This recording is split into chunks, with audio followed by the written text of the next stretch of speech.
स्वागत आहे तुमचं आज आपल्या ओंकार कॉम्प्युटर या चॅनेलमध्ये. आज आपण कॉम्प्युटरमधील F1 ते F12 फंक्शन कीजचे उपयोग जाणून घेणार आहोत. F1 कीचा उपयोग हेल्प मेनू उघडण्यासाठी केला जातो. कोणत्याही सॉफ्टवेअरमध्ये मदत किंवा माहिती हवी असल्यास F1 की दाबून हेल्प सेक्शन उघडता येते. दुसरा आहे F2. F2 कीचा उपयोग फाईल किंवा फोल्डर रिनेम करण्यासाठी केला जातो. कोणतीही फाईल निवडून F2 की दाबल्यास तिचे नाव बदलता येते. Next F3. F3 कीचा उपयोग सर्च करण्यासाठी केला जातो. विंडोजमध्ये F3 की दाबल्यावर सर्च ऑप्शन उघडते आणि आवश्यक फाईल किंवा फोल्डर शोधता येते.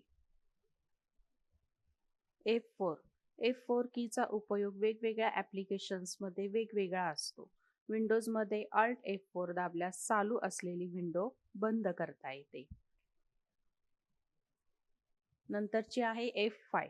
F5 कीचा उपयोग रिफ्रेश करण्यासाठी केला जातो. ब्राउझर किंवा फोल्डरमधील नवीन बदल पाहण्यासाठी F5 की दाबली जाते. नंतरची आहे F6. F6 ही की F6 कीचा उपयोग ब्राउझरमधील ॲड्रेस बार निवडण्यासाठी केला जातो. त्यामुळे माऊस न वापरता नवीन वेबसाईट ॲड्रेस टाईप करता येतो. नंतरचा आहे F7 कीज.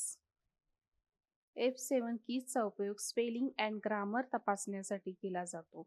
मायक्रोसॉफ्ट वर्ड सारख्या सॉफ्टवेअरमध्ये ही की खूप उपयुक्त आहे.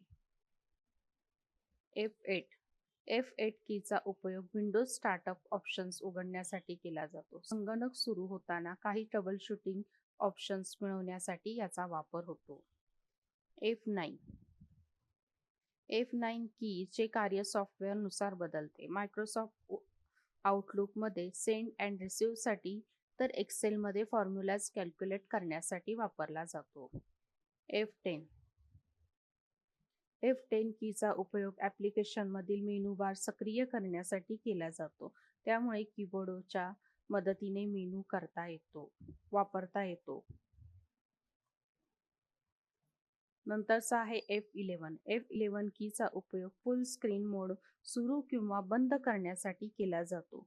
ब्राउझरमध्ये वेब पेज पूर्ण स्क्रीनवर पाहण्यासाठी ही कीज वापरली जाते. शेवटची आहे F12.